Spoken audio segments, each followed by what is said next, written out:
This is money related as well. Biggie says, and they've already done one story with him. Now another network has come calling. With Biggie himself. Yes, Biggie himself. Biggie does a lot of sports gambling. Some. He'll use DraftKings quite a bit. Mm-hmm. And now that it's football season, first we had the Fox affiliate do a story on Biggie's online gambling about 6 or 8 months ago. Now we have the NBC affiliate that's come calling. Listen, I'll be Biggie's representative. Don't set him up with questions like you did last time. Looking back, I feel like the first one was now a hit piece. It was a hit piece. Well, it was gotcha journalism. That's gotcha journalism because they asked Biggie, okay, the Cubs are playing tonight. What are you going to do with your online gambling? The Cubs are your favorite team. You can do the Cubs just to win. Okay. It's when you parlay things into 2-leg, 3-leg, 4-leg parlays. That's when you can start winning money. I love parlays. Love them. Love parlays. Then the reporter went to an expert and said, what do you think about parlays? Yeah, parlays are awful. You should never do parlays. That's right. Set up. Parlays are for the weak-minded. Parlays are no good. What did Biggie just say? And you know they edited that together. Oh, yeah. That's gotcha journalism. Boom. That's a hit piece. Don't let them do that to you again. That might be, I don't know. I don't think our friend who made the first report is going to submit that for an Emmy, but it's a great piece of editing. I thought it was brilliant. And in fact, the reporter himself was smiling wryly along, knowing how that was going to play out. Got the expert in his pocket the whole time. The whole time. First thing I'm doing is asking this next person, is there an expert involved in this? Of course there's going to be an expert. They're going to go to the expert. And is it the same expert who's going to get me again? Yes. I love parlays. Yeah, parlays are awful. You should never do parlays. Parlays benefit the book. Yeah, what are you doing? Why would you ever Would you say, Biggie, now that you've been gambling legally with these books and apps, what have you learned over your time? Yes. Are parlays still the way to go?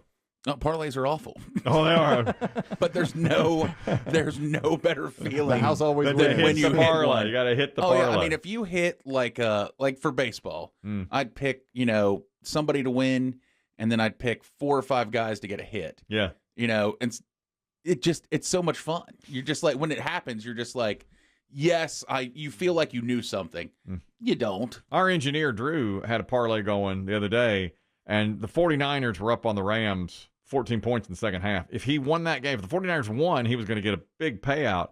And, of course, the Rams took the lead with like 3 seconds to go. Yeah. They wound up coming back to win that game. A lot of people got mad at Kyle Shanahan. Christian McCaffrey's out the first 4 or 5 weeks of the season, and he didn't say anything going into the first game. Everybody thought McCaffrey was going to play. Sure. And then at game time, he was scratched. Many gamblers and fantasy football players said Shanahan knew that he wasn't going to play the first, because they put him on IR. Yeah. They put him on injured reserve. And what happened to him? I mean, Shanahan knew before the game they were going to put him on injured reserve, didn't do it, so the line stayed the same, and the fantasy football players all drafted him first overall. So some fantasy football guys want Kyle Shanahan's ass in their briefcase. I've heard that many times. Many times. It's kind of along the same lines, and you guys, y'all play fantasy. I don't. But remember when with Tyreek Hill of the Dolphins was yanked out of his car? Yes. And handcuffed on the ground. Yes. When he was pulled, because we have body cam video of the whole incident. Yeah. At one point he said, I just had surgery. Some Dolphin fans were like, what? Yeah. I bet. What surgery? When'd you have surgery? On your knee? What happened? Yeah, really. Isn't that the truth? Excuse He me? didn't tell anybody he had surgery. Yeah. They're supposed to make that public. They're supposed to tell us gamblers that happened, I can't remember which game it was, but there was a game this weekend that was like now the sports shows will talk about the gamblers and not, the gamblers aren't going to like this. Yeah. There's one, I cannot remember the game, where somebody slid down at the one I and saw stopped. It was the, I want to say Giants against the Browns. Okay. The Giants won the game unexpectedly, and they got a turnover or something. They got the first down to ice the game. He easily could have scored. Easily. But instead he slid. Drawing out the clock. Yeah, yes, I saw it. because that caused it to go to the 2-minute warning. They got the first down. Correct. But he didn't score, which caused the under to hit instead of the over. Yeah. And I think most people had taken the over. So Had it he- was like yeah. the gambler's burn of the week. I saw it, and I wondered if that Smarter would make a football play, right? Yeah, it was. They Definitely. were up by 6, but when he slid down at the 1-yard line, they were able to run out the clock. If he had gone in, they would have been up then by 13. I mean, 99% chance they But you win. know the other team would get the ball. But the other Exactly. team would have gotten the ball, could have returned the kick for a touchdown, kicked an onside kick, and won the game. Possibly. That was the Browns that they were playing. I saw that. I watched that happen, and I wondered if that would make a difference. And I was very surprised that he didn't go in because for his own personal stats, he would have had a touchdown, and that helps him down the line. But, it was the smarter football play. That's exactly right. Retail Roundup, Coca-Cola is already pulling its newest permanent flavor from store shelves. We just talked about them a few months ago. Coca-Cola Spice is now gone. Wasn't good. Wasn't good? No, we tried it. You tried it. And it was different. The best description we came up with was like drinking potpourri. They called it, they said it was going to be a permanent flavor, and they gave no reason for getting rid of spiced, but lack of awareness and low sales. It has to be the reason. Oh, absolutely. It was everywhere, and then it was slowly just became like a kind of like just one little sleeve on the soda aisle. I don't remember seeing a lot of marketing for it. Well, they said now, I don't recall that much either, but they said in February it came out with splashy ad campaigns and lots of advertising, but it ended and the advertising went away because the additional feedback was bad. Was it a peppery spice, like heat spice? They called it Coke flavor with raspberry notes. It just didn't do it. It was a weird flavor. I mean, they did it big, too. They even did it in the zero. So you had the zero sugar version, and it just didn't. I'm surprised that it didn't stay at least a little longer. And they only gave it, 6 or 7 months here? Yeah, and right now, they're doing that a crossover, this Coke Oreo. Right. Is that working? Seems to be. I see a lot of people trying it. A lot of people, I think, now they claim this is a limited time thing. But, I mean, I see a lot of social media movement on it. I think it would be smart for tell me if I'm right on this, for any beverage maker like Coke or any cookie maker, whatever, to say limited time on all of their products. Like this, they should have said limited time. People try it. If they like it, you can always make it permanent. If they don't, you can take it off the shelves and say it was for limited time anyway. That's it. That would have, because they said this is going to be permanent, and then it doesn't work, so it's gone in 7 months, and they've got a little egg on their face. Wouldn't that be smart to say limited time? Do you think it affects their stock? Their stock price? I don't know. I don't know, but I think if they had said limited time, like this was on the news today. So if they had said limited time, nobody'd care. They'd be like, okay, it's gone. And if people overwhelmingly love it, you say, okay, we'll make it permanent. It's like we're doing the fans a favor. We're making this a permanent thing here. Look, I'm not in marketing. No. That would be my thing. No, your ideas are disasters. Right. Have been, traditionally, all of them. Have I ever had a good one? No. The answer is no. Not one time have I had a good one. I do like your latest one. What was it? Baker's Dozen's pretty good. Don't you love that? We did a little bit of research after the program when you were going to have Baker Mayfield round up street urchins in Tampa. Yes. And bring them to the game. 13 street urchins in Tampa every game. And every call game. Them Baker's Dozen. It's 13 down on their luck children would sit in the nicest luxury box in Tampa Bay Stadium. Turns out there already is a Baker's Dozen charity.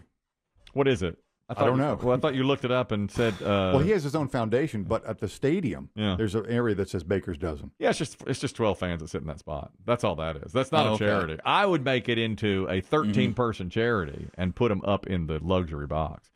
This is Retail Roundup. Petco is making a big change. They're no longer selling rabbits in their stores because they say that so many people buy them during the spring for Easter, and it leads to homeless rabbits in the summer when they turn them loose and they become roadkill.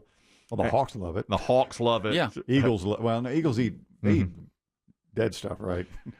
Earlier, owls love it. Rabbit.org called out Petco and said your blatant betrayal of your promises has led to rabbit death, a rabbit mutilation over Weren't the you year. a rabbit keeper for a time, Kelly? They're very difficult. I have to say, they are very difficult.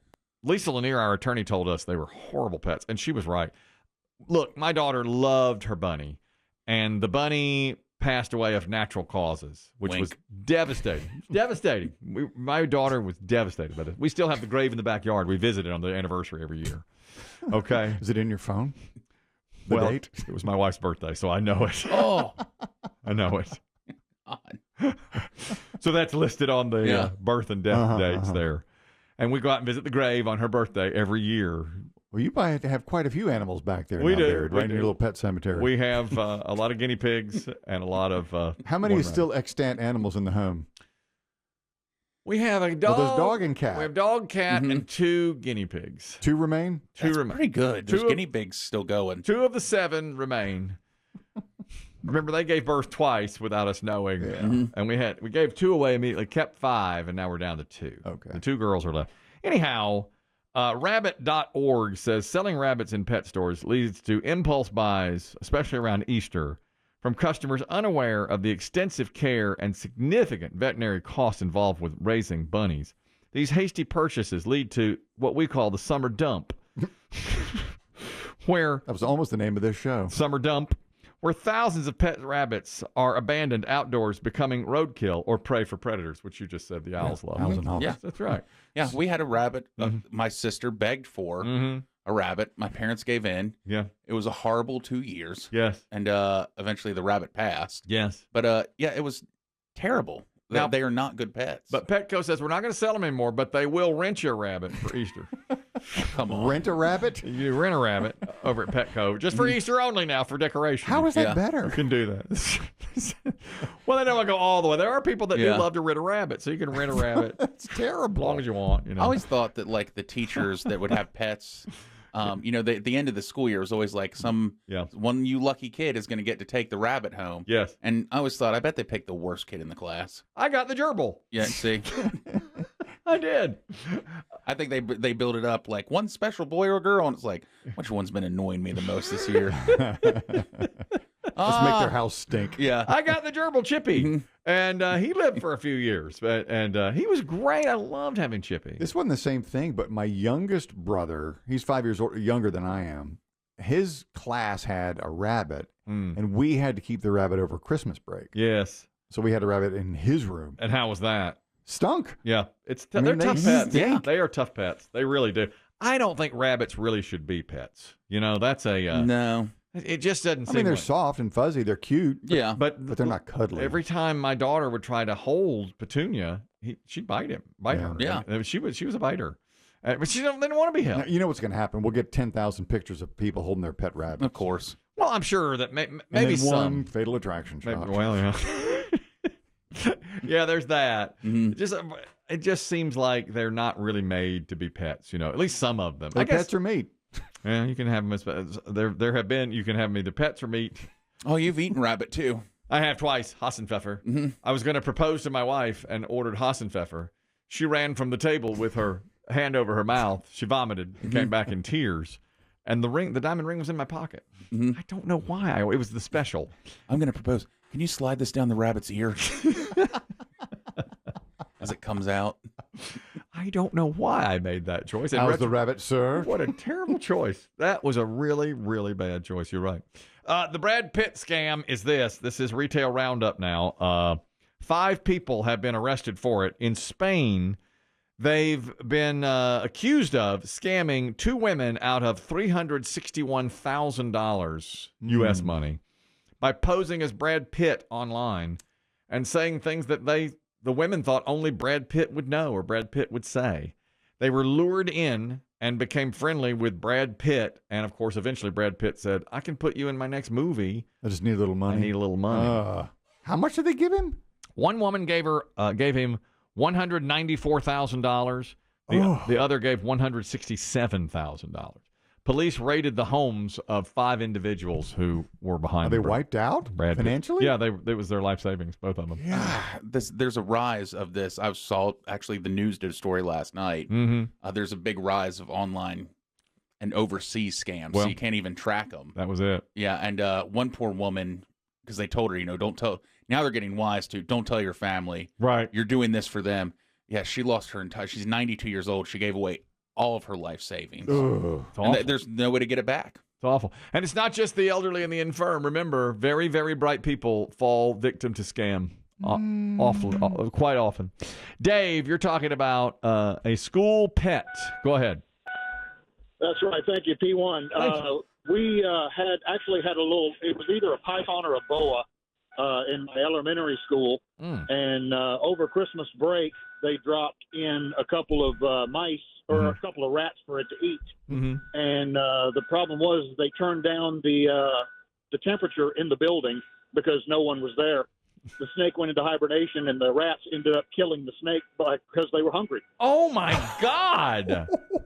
The rats killed I thought that was going to go the complete opposite direction. The rats killed the snake. The turntables have turned. Wow. What a story. Thank you, Dave. That's a great story. Justin, you're talking about class pets as well. Go ahead. Hey, guys. Good morning. P1 from Alpharetta. Thank you. Yeah, so when my brother was in 7th grade, he actually got to take home the class pet over Christmas break, which was a frog. Mm-hmm. It was in a glass bowl, and my cat knocked it off the kitchen counter and broke the bowl, which cut the frog and killed the frog. Oh, my God. And did your brother have to explain this when he got back after Christmas break? My parents felt so bad, they actually tried to take it to the vet, which was stupid, because what are they going to do for a frog? So he went back to school after Christmas break with a new frog. Oh, yeah. Had to replace the frog. Had to. Wow. I'm sorry that happened. It's your cat that was to blame. Thank you, Justin. Appreciate it. Boy, that rat snake story. We're talking about a turnaround.